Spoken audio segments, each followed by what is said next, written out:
Alright mga kahabi, lumabas na yung albino o itong amel na tinulungan natin. Bali kinat natin yung itlog niya. Ayan o. So tayo lang pala hinihintay niya. Gusto niya na palang lumabas. Hindi siya makalabas ng maayos siguro kasi dito lang siya sa dulo ng itlog. Yung may pangit na part. Parang, ewan, ano ba yun? Parang may deform yung itlog. Pero all goods naman siya. Mataba naman siya. Ang chunky niya. So ayan muna natin siya dyan. So ito, try natin mag-cut mga kahabi. Try lang. Subukan lang natin mag-cut. Itong itlog na to. Tignan lang natin. So first time ko mag-cut ng itlog ng corn snake. Kasi hindi naman talaga kinakat tong itlog nila. Yun o. Try lang natin. Medyo curious din kasi ako. Maliit lang kasi tong itlog. Kaya subok lang. Yan.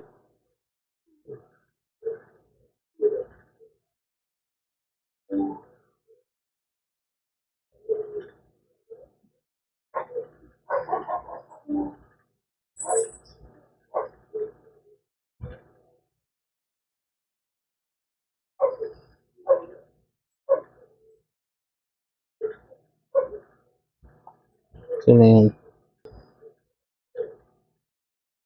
Hindi ko makita eh. So na, nabuksan na natin. Hindi ko makita, shit. Ayan ah. Chocolate din. So okay naman siya. Gumagalaw naman. Wala lang, try lang. Alright. Nakat natin yung isa. Try naman natin to. Try lang. Mapipisa na din naman to eh.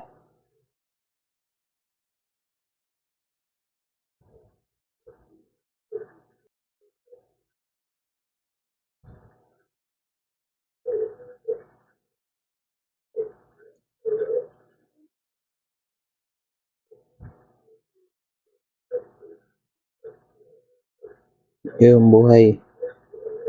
Buhay naman, gumagalaw eh. So, para safety lang din. So, ito pang isang maliit. Try din natin.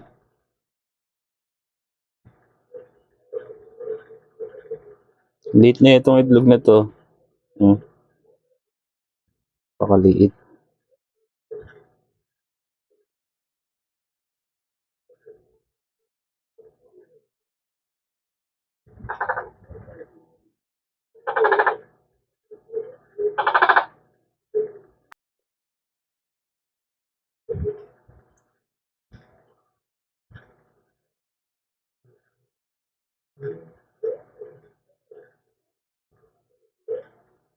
So, yan mga kahabi oh. Buhay naman. So, kinat lang natin para sure ball na makalabas sila. So, yan. Yan muna natin yan dyan. Balikan natin bukas.